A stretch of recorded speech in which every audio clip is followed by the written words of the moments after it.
If you're looking to grow your biceps, I don't know what you've been doing, but I'm glad you're doing this now.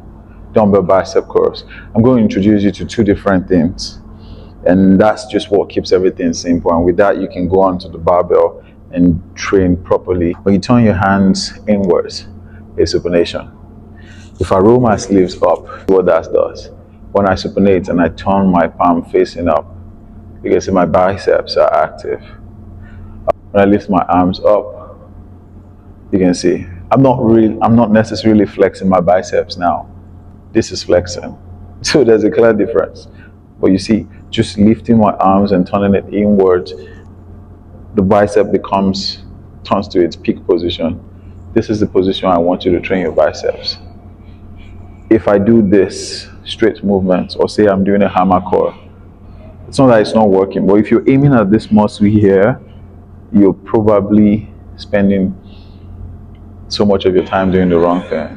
I'm not saying that's not going to work, but if you want to hit the nail on the head as opposed to hit around it and then come back to hit the nail on the head, you could do that. You'll be growing some muscles on your forearm, on the brachialis. Totally fantastic. If you want that, do that. But I'm saying supination and then pronation is the total opposite. Now, if you do any exercise that is pronation involved, what do you see when I do this in the camera? You see more of my bicep protruded. It's more of your forearms you work. You still get the biceps, of course. You can see this is tensed. It goes down.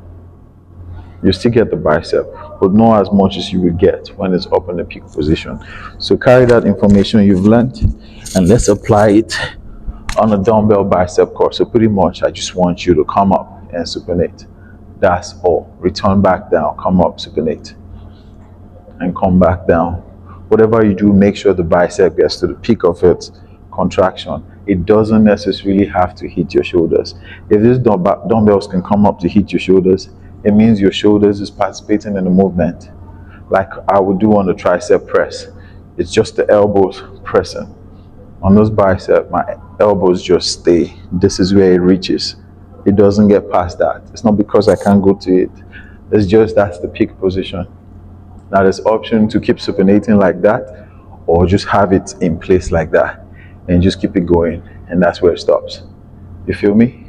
So if you have a barbell, you could do this with the barbell, but the option of having a dumbbell is to be able to switch between that pronated and supinated grip. And of course, when you're fatigued, you can maybe grab a heavier weight. Imagine you're fatigued and then do the hammer curls to hit those forearms, brachialis.